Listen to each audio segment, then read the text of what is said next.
নমস্কার, আপনাদের সবাইকে আমার চ্যানেলে স্বাগত জানাচ্ছি। আমি আজকে আপনাদের সঙ্গে শেয়ার করব বাটা মাছের রেসিপি। ভীষণ টেস্টি রেসিপি, খুব সহজে মাত্র কয়েকটা উপকরণে বানানো যায়। ভাতের সঙ্গে খেতে খুবই ভালো লাগে। আমার আজকের রেসিপি দই বাটা।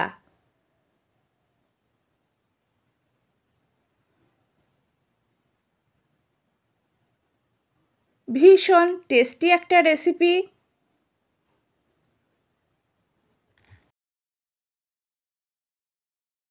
সমস্ত উপকরণ রেডি করার পর চুলায় কড়াই দিয়ে কড়াই গরম করে নেব। কড়াই গরম হলে কড়াইয়ে পরিমাপ মতো সর্ষের তেল দেব। সর্ষের তেলে সামান্য হলুদ দেব যাতে তেল না ছিটকোয়। ভালো করে নাড়াচাড়া করে দেব। আগে থেকে নুন হলুদ মাখিয়ে রাখা বাটা মাছ দিয়ে দেব। মাছ উল্টে পাল্টে ভালো করে ভেজে নেব। মাছের দুই পিঠ খুব ভালো করে ভেজে নেব। মাছ ভাজা প্রায় কমপ্লিট। মাছ ভাজা কমপ্লিট তুলে রাখবো। ওই তেলেই শুকনো লঙ্কা,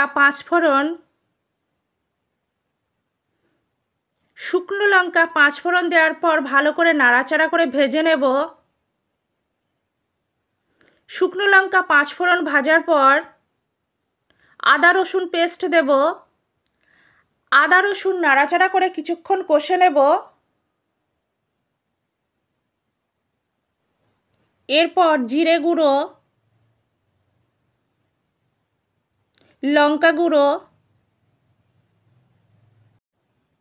কিছুক্ষণ কষানোর পর ফেটিয়ে রাখা টক দই দেব।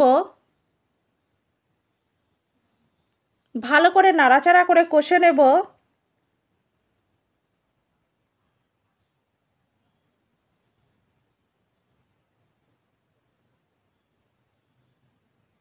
মশলা কষানো কমপ্লিট। পরিমাপ মতো জল দেব। আমি এখানে গরম জল ব্যবহার করছি। ভালো করে নাড়াচাড়া করে দেব। স্বাদ অনুযায়ী নুন দেব।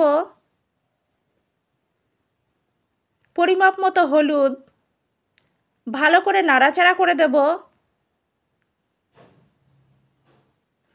গ্রেভি আমার তৈরি। আগে থেকে ভেজে রাখা বাটা মাছ দিয়ে দেব। বাটা মাছ দেওয়ার পর ভালো করে নাড়াচাড়া করে দেব। কিছুক্ষণ জাল করে নেব।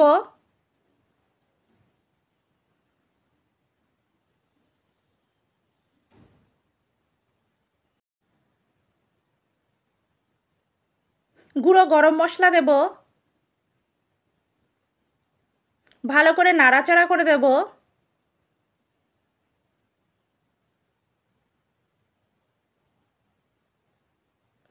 আমার আজকের রেসিপি দই বাটা একদম কমপ্লিট।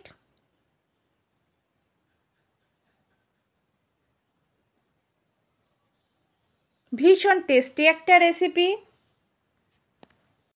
আমার আজকের রেসিপি ভীষণ টেস্টি রেসিপি। দই বাটা পরিবেশনের জন্য একদম রেডি। রেসিপিটা আমি ঠিক যেভাবে দেখিয়েছি আপনারা একইভাবে বানাবেন, একদম পারফেক্ট হবে।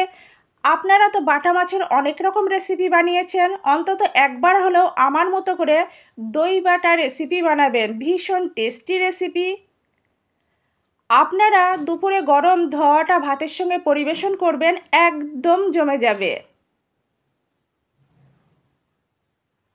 খুব সহজে, খুব কম সময়ে মাত্র কয়েকটা উপকরণেই বানানো যায়। সত্যি খেতে ভীষণ টেস্টি। অন্তত একবার হলেও দই বাটা রেসিপি আমার মতো করে ট্রাই করবেন।